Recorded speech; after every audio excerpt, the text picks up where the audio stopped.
How to use voice typing in Urdu. आवाज के जरिए या बोल करके उर्दू में हर्फसाजी कैसे की जाए, उसके सिलसिले में ये मैं वीडियो बना रहा हूं। तो उर्दू में हर्फसाजी करने के लिए सबसे पहले हमें गूगल क्रोम ओपन करना है। और गूगल क्रोम ओपन होने के बाद ये जैसे जीमेल यहाँ शो कर रहा है, इसी तरह से यहाँ पे ये 9 डॉट्स हैं, इस पर क्लिक करेंगे। और इस पर क्लिक करने के बाद हम ये देखेंगे कि डॉक्यूमेंट्स कहाँ पर है। तो ये आ गया डॉक्स, ये डॉक्यूमेंट्स है। यहाँ पर क्लिक करने के बाद यहाँ आ जाएं तो ये ब्लैंक डॉक्यूमेंट का ऑप्शन है, या अगर कोई पुराना डॉक्यूमेंट है उसी में हमें वॉइस टाइपिंग के जरिए लिखना है कुछ, तो यहाँ से कोई भी आपका पुराना पेज हो तो आप उसको खोल सकते हैं। तो ये मैं यहाँ पर एक पुराना उठा लेता हूँ, आप चाहे तो नया भी ले सकते हैं। तो यहाँ पर पहुँचने के बाद सबसे पहला काम ये है कि यहाँ पर उर्दू में चूंकि दाहिने से बाएं तरफ लिखा जाता है, तो सबसे पहले हम अलाइनमेंट देख लेंगे कि राइट टू लेफ्ट है कि नहीं। तो इसको हम राइट टू लेफ्ट कर लेंगे, ये मैंने पहले से राइट टू लेफ्ट कर रखा है। उसके बाद ये फॉन्ट साइज 11 है, हम इसको थोड़ा सा बढ़ा लेंगे। हमने इसको 14 कर लिया है। और यहाँ पर जो टेक्स्ट है, जैसे यहाँ पे एरियल शो कर रहा है, यहाँ पर उर्दू के लिए एक फॉन्ट दिया हुआ है, ये हम इसको उठा लेंगे। नस्तालिक उर्दू यहाँ पर दिया हुआ, वो हमने ले लिया। उसके बाद ये टूल्स का ऑप्शन है, टूल्स के अख्तियार में जाने के बाद हम यहाँ पर देखते हैं कि ये वॉइस टाइपिंग लिखा हुआ है। इस पर जब हम क्लिक करेंगे तो ये हमारे सामने माइक आ जाएगा। माइक आने के बाद हम यहाँ देखते हैं कि यहाँ पर इंग्लिश यूएस लिखा हुआ है, ये डिफ़ॉल्ट है। लेकिन जब हमें अपनी ज़बान में करना है तो यहाँ पर जा कर के हम अपनी ज़बान को मुंतखब कर लेंगे। अपनी ज़बान मुंतखब करने के लिए, जैसे उर्दू है तो उर्दू यू से आती है तो वो थोड़ा नीचे ही रहती है। अब यहाँ पर ये आ गया उर्दू भारत, तो मैं उर्दू भारत सिलेक्ट करता हूँ। और अब मैं यहाँ पर टाइपिंग शुरू करता हूँ। तो टाइपिंग शुरू करने के लिए सबसे पहले माइक पर हम क्लिक करेंगे।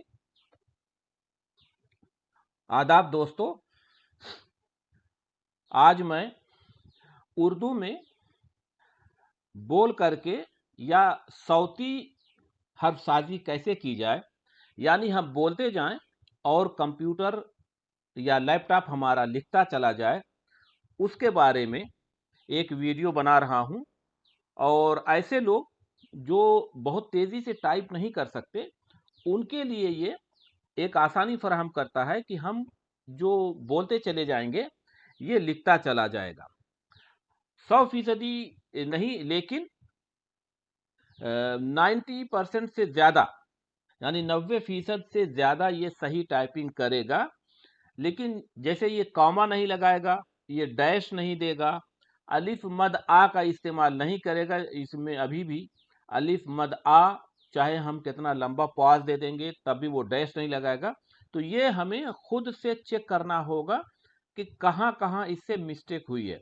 तो इससे हम टाइपिंग में जो वक्त लगता है उस वक्त को हम थोड़ा सा बचा सकते हैं, ये बात मैं कह सकता हूँ।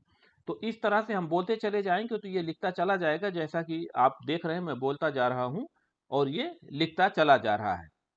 यहाँ तक पहुँचने के बाद अब अगर हम चाहें तो इसी को, इसी डॉक्यूमेंट को अगर हम चाहें तो यहाँ से कॉपी करके कंट्रोल ए से हमने पूरे को कॉपी कर लिया। और कॉपी करके किसी भी, कॉपी करके हम विंडोज फाइल में ले जा करके इसको हम सेव कर सकते हैं। और यहाँ पर अपनी मर्जी से सेव करने के बाद यहाँ पर भी हमें ये काम करना होगा कि यहाँ पर जब हम उर्दू में नॉर्मल टाइपिंग जो है 18 फॉन्ट साइज की मानी जाती है, और यहाँ पर आने के बाद नोटो नस्ताली को हम बदल करके जमील नूरी नस्ताली में कर देंगे तो उर्दू की वो खूबसूरती जो आमतौर से इन पेज में देखने को मिलती है वो यहाँ मिल जाएगी। और अब ये हमारा डॉक्यूमेंट यहाँ पर आ गया। अब यहाँ पर हम अपनी मर्जी से जैसे चाहें इसको एडिट कर सकते हैं। या जो लोग विंडोज में उर्दू नहीं लिखना जानते, हालांकि विंडोज में भी सारी फैसिलिटी उसी तरह की है जैसे कि इन पेज में है, तो वो लोग जो कॉपी किया हुआ डॉक्यूमेंट है, वो इन पेज में भी सीधा-सीधा पेस्ट कर सकते हैं। इन पेज 3.5 में ये सहूलत है कि इन पेज 3.5 में ये सहूलत है कि आप जो कुछ भी विंडोज़ में उसको सीधे ले आकर के यहाँ पर पेस्ट कर देंगे, तो वो एक्सेप्ट हो जाएगा, क्योंकि इन पेज 3.5 में जो डेटा सेव होता है, वो आईएनपी फाइल नहीं बनाता, बल्कि वो विंडोज़ फाइल बनाती है, या वो यूटीएफ-8 में सेव होता है। तो जो हमने वहाँ पे कॉपी किया था, वो हम इसको यहाँ पर भी सीधा-सीधा पेस्ट कर सकते हैं। अब ये आ गया इन पेज में। तो इन पेज में आने के बाद हमें कुछ, जैसे ये फ़ॉन्ट साइज़ 12 है, तो हम इसको यहाँ 18 कर लेंगे, और अपनी मर्ज़ी के हिसाब से जो भी हमें पेज सेटिंग करना है, ये जस्टिफ़िकेशन कर दिया हमने, यहाँ पर भी हम इसको एडिट कर सकते हैं। तो इस तरह से उर्दू में ये चीज़ें मौजूद हैं, हमें उसका इस्तेमाल करके उससे फ़ायदा उठाना चाहिए। बहुत-बहुत शुक्रिया। खुदा हाफ़िज़।